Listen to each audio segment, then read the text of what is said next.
you shower and hope that's enough to prevent BO all day. Instead of crossing my fingers, I now use Mando whole body deodorant. Showering removes odor, but because of the high pH in soap, your body odor is going to come back with a vengeance. By lowering your skin's pH, Mando helps to keep your body smelling fresh for longer. Mando is clinically proven to help control odor for up to 72 hours. So start using Mando whole body deodorant anywhere for long-lasting odor control. Here's the deal. All new customers get $5 off Mando's best-selling starter pack. Just use the code Chael at shopmando.com. I personally love how many options Mando offers. Mando is available in solid sticks, invisible cream, body wash, cleaning bars, and deodorant wipes for use on the go. Mando's starter pack is perfect for new customers. It comes with a solid stick deodorant, cream tube deodorant, 2 free products of your choice, and free shipping. New customers get $5 off a starter pack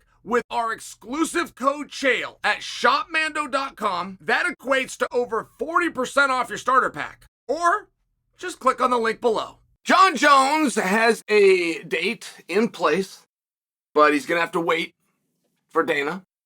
I assume what that means is for Dana to reveal the date, but it was left right there. I'm just giving you the exact words. Jon Jones, 3 weeks ago, had a face-to-face with Tom Aspinall. A little back and forth with Tom after that. Jon Jones, as of 36 hours ago, said that there was no way to deny, and he said that he has to beat Stipe first. And it's very relevant. Jon said, after I beat Stipe, I will be GOAT. And there is no way to deny that Alex Pereira versus me would be the biggest fight of all time. And Jon then laid out not only would a GOAT be there, you would have Alex Pereira going for history. Which, by the way, if Alex Pereira succeeded, he then becomes the GOAT, which is a fascinating topic in and of itself. But hold on right there. I've chosen to give you guys 3 stories, and I would normally break into their own, where you got Jon Jones versus Stipe with an apparent date. That seems like big news. Jon Jones, face-to-face with Aspinall, and even if it looks like that ship sailed, Jon Jones now discussing Pereira. Seems like all individual topics, but I had to put them together, and you want to know why? There is a constant here. And with Jon Jones, it can be tough. Jon Jones and getting information and getting and pulling those answers out of him can be tough. But there is a constant no matter how much Jon jumped around. And that constant is, when I'm done with Stipe, I'm not done. I told you guys many times I was going to retire the night of Stipe. That was nothing more than marketing. I'm back. Ta-da! I mean, but that's what it is. If you're a Jon Jones fan, or you're a hater, but you think he's going to beat Stipe, imagine the haters. If you do not like Jon Jones and you think he's going to fight Stipe, he's a sizable favorite, and then you think he's going to ride off into the sunset claiming GOAT status, you know how mad you would be? You know how bad you'd want him back? Get him back. Get him in there with anybody. Anybody just to preserve the chance that he could get beat. And, I mean, look what he's doing. See, I can live with lots of Jon Jones and then trash him. Jon Jones-ism. And then Jon Jones, let's put him down. Let's kick him while he's there. I can live with it. But it's got to be within the truth. It's got to be within accuracy. Jon Jones and scared, I'm out. I've got to stop you. I got to stop you right there. Jon Jones is very serious that he would do those fights.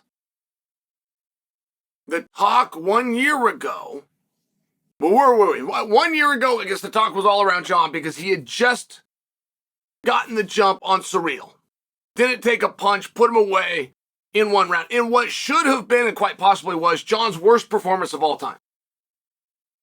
Jon's first time in a new weight class after 3 years gone, and he took the fight on a little bit short notice, and it was against the opponent that he wasn't planning for. That should have been Jon's worst performance.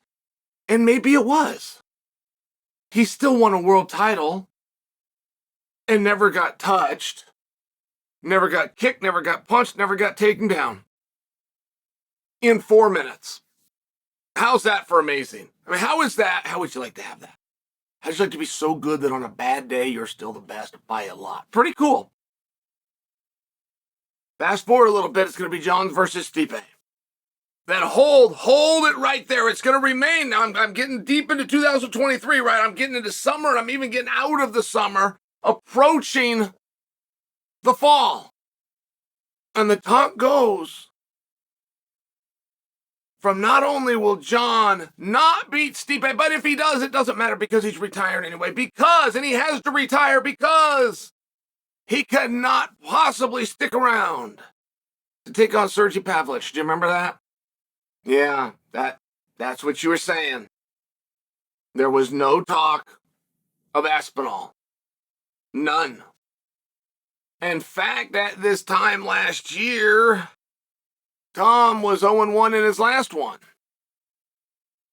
0-1 in his last one. He was still out after the injury to Curtis Blades. He hadn't got that first one back. He was 1-1 when he went into his world title fight, just to remind you. So I'm just really reminding you that Tom was not in the talks, just in case you're one of the ones, oh, Chael, you were wrong. I actually was. No, you weren't. No, you weren't. Not at this time last year. And just think of that. You know yourself well enough. You would have not been talking about somebody that was 0-1 in his last one as the one to bring down Jon Jones. You did not. It was Sergey Pavlich. And when Sergey went down, everything turned. And it was as though Jon was just supposed to turn with it. And nobody would have talking about Pereira. And you want to know what's interesting? Nobody's still talking about Pereira.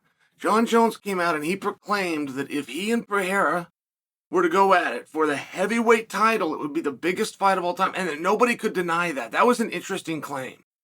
Like, Jon has never been one to do good business. He just has never got involved in the business side of the sport. In trying to help himself make a bunch of loot. In trying to help someone else bring in money. He just has never been part of it. He wants it. He likes it. He'll have his hand, but he will not actively participate in that. So it was an interesting claim by Jon.